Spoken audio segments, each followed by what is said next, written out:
बहुत ये था कि this is not my purpose, you know. Yes, I had good amount of name and fame, but I used to always feel this is not what I am for. You know, I should be able to contribute in a better way.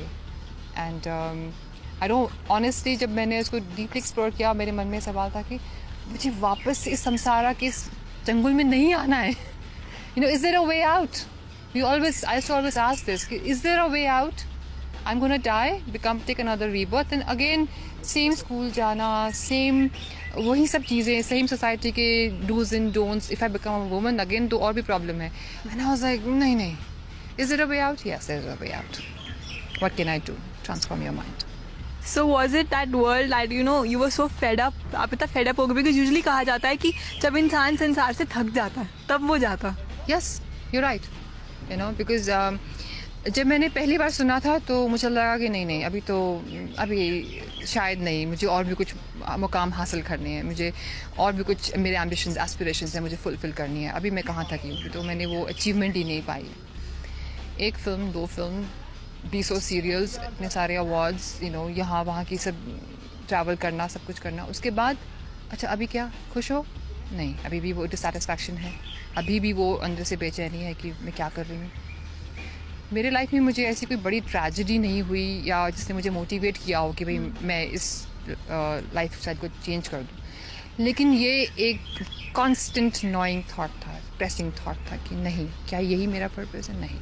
Then finally मैंने decide किया कि अगर मुझे retreats में जाकर, ध्यान लगाकर, मेरे गुरु जी की प्रवचन सुनकर, ये सब बातों में रहकर, इस माहौल में रहकर खुशी मिलती है, तो मैं यहाँ क्या कर रही हूँ?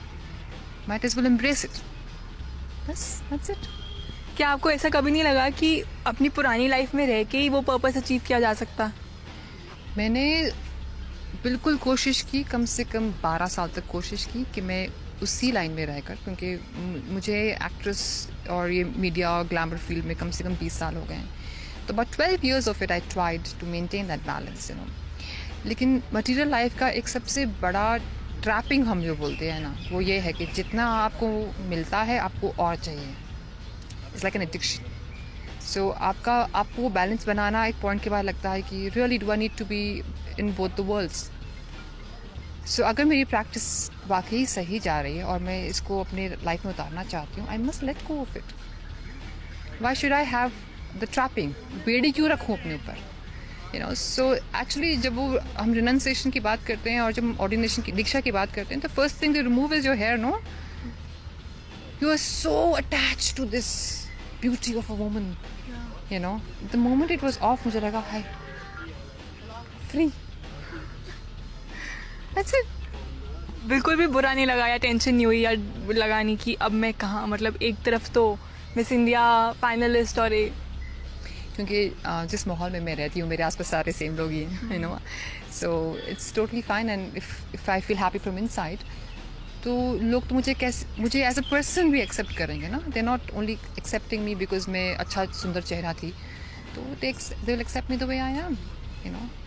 Okay. And now coming to this film Surkhaab जो आप अब लेके आए हैं, ये फिल्म इलीगल इमिग्रेशन पे है, तो ये फिल्म के साथ किस तरह से आपका जुड़ना हुआ और इसी सब्जेक्ट को आपने क्यों चुना फिल्म बनाने के लिए? एक्चुअली जब हम लोगों ने हमारी प्रोडक्शन कंपनी बनाई थी, गोल्डन गेट क्रिएशंस, सो मैं और विवेक, मेरे प्रोड्यूसिंग पार्टनर, हम दोनों इस स्कूल ऑफ थॉट से आते हैं कि कुछ इंटरेस्टिंग बनाएं, कुछ एंटरटेनिंग बनाएं, लेकिन अलग से कुछ बनाएं. वो कमर्शियल जो लोगों को खाली अपील करने के लिए बनाना है, वैसा हम क्यों बनाना चाहते हैं. सो इस सोच के कारण विवेक के एक दोस्त हैं संजय तलरेजा, उन्होंने कहा कि मेरे पास एक स्क्रिप्ट है, आप इसको अगर देखना चाहें तो. It was about illegal immigration. When I read that script, I felt like this is a story that has to be told. Because, of course, it is made like a thriller and very compelling, but ये हमारे गाँव में, हमारे छोटे छोटे शहरों में इतना होता है. हम हर पंजाबी का कोई ना कोई रिलेशन है जो कनाडा में है, जो यूके में है, जो ऑस्ट्रेलिया में है, यूएस में है, और वो किस तरह वहाँ पहुँचे, उनकी लाइफ कैसी रह चुकी है, उन्होंने कितने स्ट्रगल्स किए हैं. I think the story has to be told and it has always been told from a different perspective.